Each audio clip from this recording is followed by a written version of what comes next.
ধোনি রোহিতহীন দ্বৈরথে হার মুম্বইয়ের ১৩ জন খেলিয়েও জিততে পারলেন না হার্দিকেরা। সঞ্জুর শতরানে জয় ফিরল চেন্নাই। ঘরের মাঠে চেন্নাই সুপার কিংসের কাছে পর্যুদস্ত মুম্বই ইন্ডিয়ান্স। চেন্নাইয়ের স্পিনারদের সামনে ভেঙে পড়ল মুম্বইয়ের ব্যাটিং। শতরান করে জয়ের নায়ক সঞ্জু স্যামসন। তফাত গড়ে দিলেন ইম্প্যাক্ট প্লেয়ার হিসাবে নামা আকিল হোসেন। সঞ্জু স্যামসন শতরান করলেও ওয়ানখেডেতে ২০৮ রান তাড়া করা যে খুব কঠিন নয়, তা আইপিএলের শুরুতেই দেখিয়েছিল মুম্বই ইন্ডিয়ান্স। কলকাতা নাইট রাইডার্সের বিরুদ্ধে ২২১ রান তাড়া করে জিতেছিল তারা। সেই পিচেই ছিল এদিনের ম্যাচ।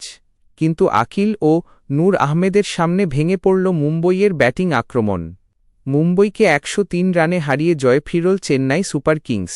আইপিএলের ইতিহাসে এটি চেন্নাইয়ের সর্বাধিক রানে জয়। প্রথমে ব্যাট করে ২০ ওভারে ২০৭ রান করে চেন্নাই।